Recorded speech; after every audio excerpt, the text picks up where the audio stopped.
Le service des sports de la chaîne 3 vous présente la spéciale Cannes 2025.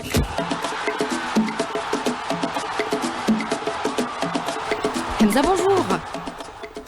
Rajal Saoudi, bonjour mesdames et messieurs, bonjour, bienvenue pour cette spéciale Cannes Coupe d'Afrique des Nations 2025 et sans plus tarder, on va retrouver en direct avec nous à partir du camp de base des Verts au pays hôte de cette 35e édition de la Cannes, l'envoyé spécial de la radio algérienne Alstom Yahya Sharif à 48 heures de ce 8e de finale Algérie, République démocratique du Congo. Alstom, comment se présente ce match et surtout comment est l'ambiance au sein du groupe. Bonjour Alstom.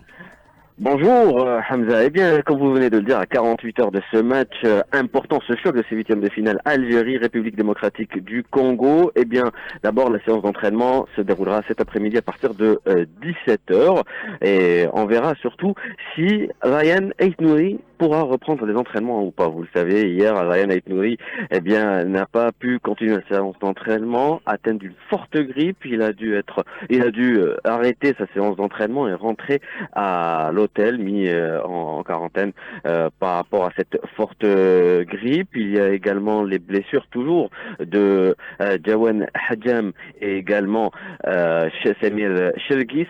Donc ça commence à être un petit casse-tête au niveau de la défense pour le sélectionneur national Vladimir Petkovic, notamment sur le couloir à gauche, qui est aligné au cas où Ryan Aït-Nouri ne pourrait pas revenir pour ce match face à la République démocratique du Congo prévu ce mardi, je le rappelle, à 17h.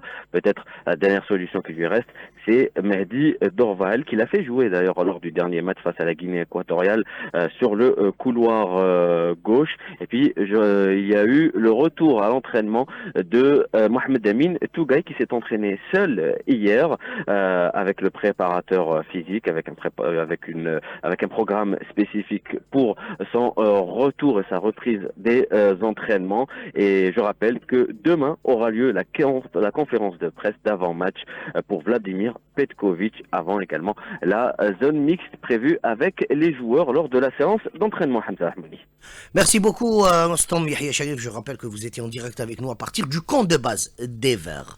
On va parler des huitièmes de finale et ce choc prévu ce soir à partir de 20h. L'Afrique du Sud, deuxième du groupe B, qui affrontera les Lions indomptables du Cameroun, deuxième du groupe F. Coup d'envoi de cette rencontre à partir de 20h. Sur cette rencontre, on va écouter le sélectionneur des Bafana d'Afrique du Sud, Hugo Broos, qui avait remporté justement avec le Cameroun la Coupe d'Afrique des Nations en 2017. Le Cameroun, c'est une nouvelle équipe qui est là avec des jeunes joueurs et on sait comment ça va avec des jeunes. On ne sait jamais comment ils vont s'adapter. Quand les trois matchs que j'ai vus du Cameroun, j'étais bien surpris parce qu'ils ont vraiment une bonne équipe. Et alors, quand je dis une équipe, c'est vraiment l'accent sur l'équipe. Il y a quelques bons joueurs, mais c'est surtout le collectif qui est très fort. La mentalité, l'esprit du groupe est très bon. Donc, tu vois ça directement sur le terrain. Chacun travaille pour son coéquipier et c'est un bloc. Donc, je sais demain que ça va pas être très facile pour nous. Ça va être très difficile pour nous. Donc, on verra demain. Mais encore une fois, on ne sait jamais. Peut-être que le Cameroun peut de nouveau être la surprise du tournoi cette année. Voilà, c'était Hugo Broos, le sélectionneur des Bafana.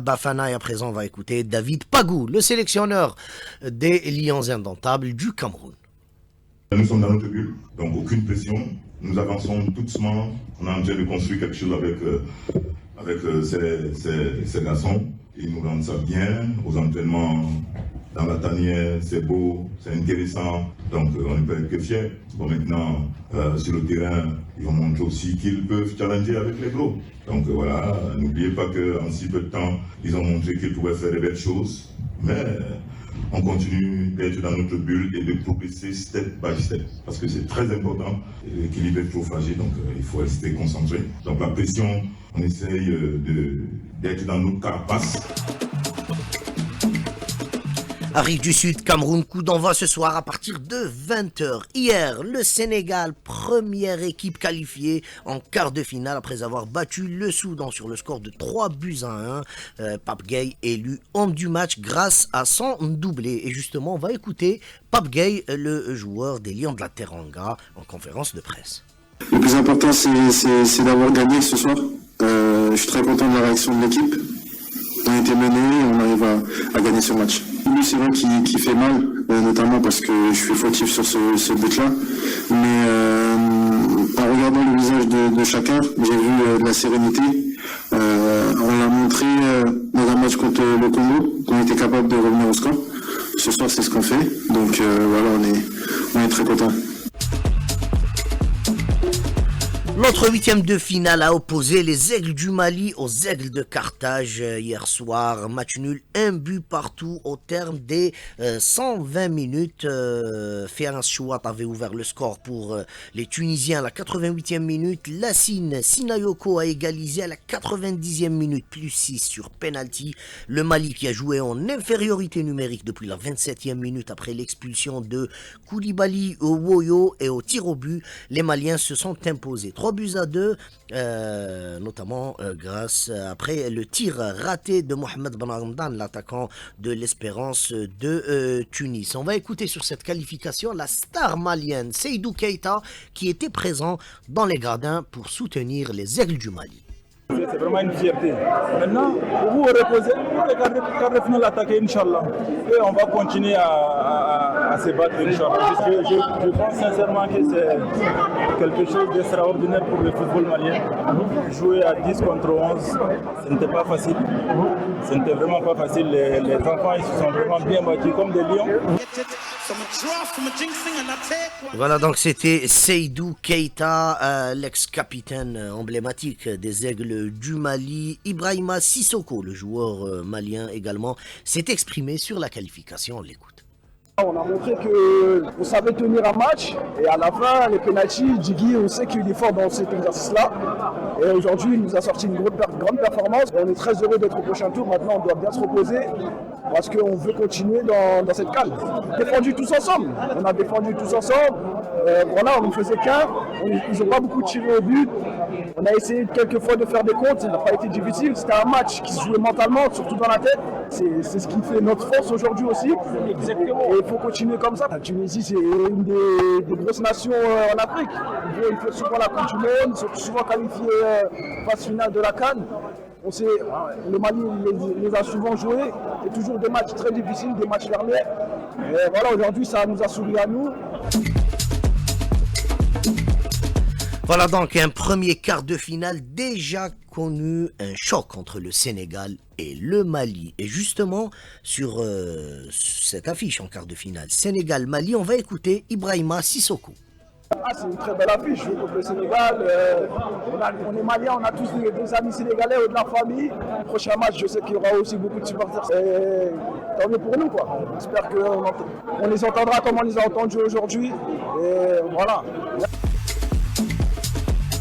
Voilà donc un premier quart de finale connu, Sénégal-Mali. Et avant ça, il y aura demain, je rappelle, lundi 5 janvier avec la rencontre Égypte-Bénin. Un huitième de finale prévu à 17h et à 20h. Les Super Eagles du Nigeria affronteront le Mozambique, une équipe surprise qui avait terminé parmi les 4 meilleurs troisièmes. Le Mozambique issu du groupe F. Le mardi 6 janvier, dernier jour des huitièmes de finale, avec le match tant attendu entre l'Algérie et la République démocratique du Congo. Le coup d'envoi de cette rencontre est prévu à 17h et à 20h, un derby de l'Afrique de l'Ouest, un choc entre deux voisins, la Côte d'Ivoire et le Burkina Faso. Le coup d'envoi de cette rencontre est prévu à partir de 20h. Je rappelle, ne ratez pas ce soir un alléchant Afrique du Sud, Cameroun à partir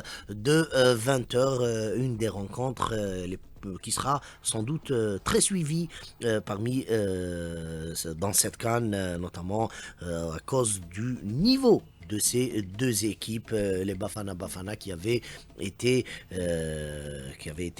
surprenants lors de ce premier tour.